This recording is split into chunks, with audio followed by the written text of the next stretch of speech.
Okay dokie. Oh guys, welcome back to the channel. We're going to do removal of brackets for algebra, and here we have three algebraic expressions, 1, 2 and 3. All right, and we're going to remove these brackets and see what our answer is like.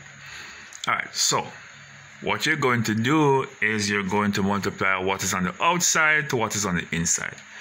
All right, so 4 times x is 4x, because we first do that one first, then you go to this one, 4x,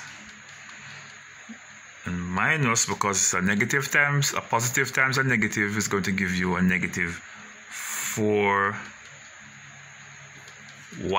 and that would have been your answer. All right, same thing we're going to do here. We're going to multiply this by this, and then then we go by that one after. So 5 times, multiply the two coefficients first. 5 times 2 is going to give you what? 10, and p times p is going to give you p to the second power. Remember I said when you're multiplying, you're adding exponent. So this would have been, for example, 1, and this would have been 1. So 1 and 1 would give you 2. All right, so 5p times q is going to give you a negative 5pq. And that would have been your answer. All right, equals sign, equals sign. This one over here, all right, the same thing. This by this, that by that, all right. So 2 times 4a is going to give you what? 2 4 is 8, and we put back our a, and is a positive, a negative, so the answer is going to be a negative 14b. Let me write that one properly. And that would have been your answer. You have just removed the brackets. All right, good. And if you want to prove it, you could say, okay, we have a 4 and a 4 here.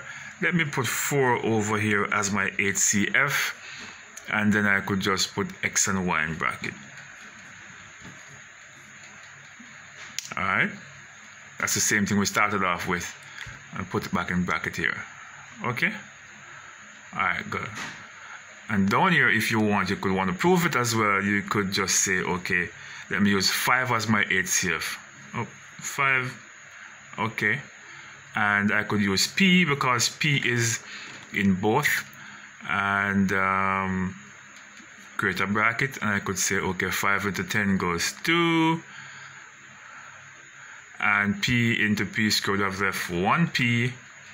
Subtraction, 5 into 5 would have given me 0, and 5 in p into p would have given me 0, and then I would have q left back.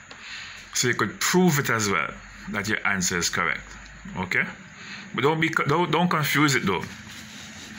I was just trying to prove something to you, to show you that you can do the reverse calculation to get it back. Okay.